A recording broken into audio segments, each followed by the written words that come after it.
நான் பார்த்துருக்கிறேன். நம்முடைய 40 வருஷத்துக்கு முன்னால், ஒரு 35 இயர்ஸ்க்கு முன்னால் தேவனுடைய வீடு கட்ட ஆரம்பித்த போது பல எதிர்ப்புகள், நெருக்கங்கள். அதனால அது கட்ட ஆரம்பித்ததை ஸ்டாப் பண்ணிட்டாங்க. நிறைய பாடுகளை சந்தித்தோம். அப்பொழுது அந்த சமயத்தில் இருந்த 2 கிறிஸ்தவ எம்எல்ஏக்கள், அவங்க ஆளுங்கட்சியை சார்ந்தவங்க தான். நான் அவங்கள்ட்ட தேடி போய் எனக்கு உதவி செய்யணும்னு கேட்டதில்லை. ஆனால் அவங்க இதை கேள்விப்பட்டிருக்காங்க, இந்த ஊழியத்துக்கு இந்த மாதிரி ஒரு பிரச்சனை இருக்குன்னு சொல்லி அவங்களே போய் கலெக்டர்கிட்ட பேசியிருக்கிறாங்க. அவங்க கிராமத்தில் சொந்த இடத்துல தானே கட்டுறாங்க, இது மாதிரி செய்கிறீங்களேன்னு சொன்னபோது அவங்க நிறைய லீகல் ப்ரொசீஜர் அது இதுன்னு நிறைய லெட்டர்ஸ், எதிர்ப்பு அதெல்லாம் பேசி அதனால் நான் ஒன்றும் செய்ய முடியாதுன்னு சொல்லிட்டார்.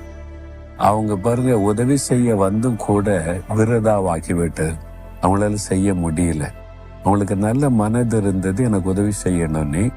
ஆனால் அந்த சூழ்நிலையில் அவங்களால முடியலை. பல சமயம் அப்படிதான், நமக்கு உதவி செய்ய மனிதர்கள் வந்தால் கூட செய்ய முடியாமல் ஆகிவிடும்.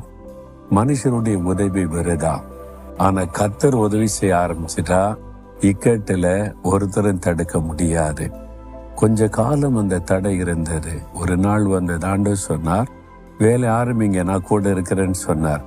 வேலை ஆரம்பித்தோம். எல்லா தடைகளையும் கர்த்தர் உடைத்தறிந்து தேவனுடைய வீட்டை கட்டி கொடுத்து மகிழ்ச்சியோடு முடித்து பிரதிஷ்டை பண்ண கர்த்தர் உதவி செய்தார். இக்கட்டான சூழ்நிலையில், மனிதர்கள் உதவி செய்ய முடியாத சூழ்நிலையிலும் கர்த்தர் உதவி செய்ய முடியும்.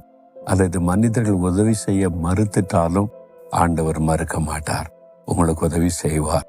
ஏதோ ஒரு இக்கட்டில் இருக்கிறீங்க, ஒரு வழக்கு, ஒரு பிரச்சனை, ஒரு என்கொயரி, அல்லது ஏதோ ஒரு நெருக்கமான சூழ்நிலை, இக்கட்டான சூழ்நிலையில் இருக்கிறோமே நினைக்கிறீங்களா? ஆண்டவர் உதவி செய்வார், அற்புதம் செய்வார், பயப்படாதங்க. இப்போ நம்ம ஜெபிக்கலாம். ஆண்டவரே, இக்கட்டில் நீர் எங்களுக்கு உதவி செய்கிற தேவன். மனுஷருடைய உதவி விருதா, ஆனால் நீர் எங்களுக்கு அற்புதம் செய்கிற தேவன். இந்த மகனுக்கு மகளுக்கு இந்த இக்கட்டில் அற்புதம் செய்து மகிழ பண்ணும். இயேசுவின் நாமத்தில் ஜெபிக்கிறேன் பிதாவே. ஆமேன், ஆமேன்.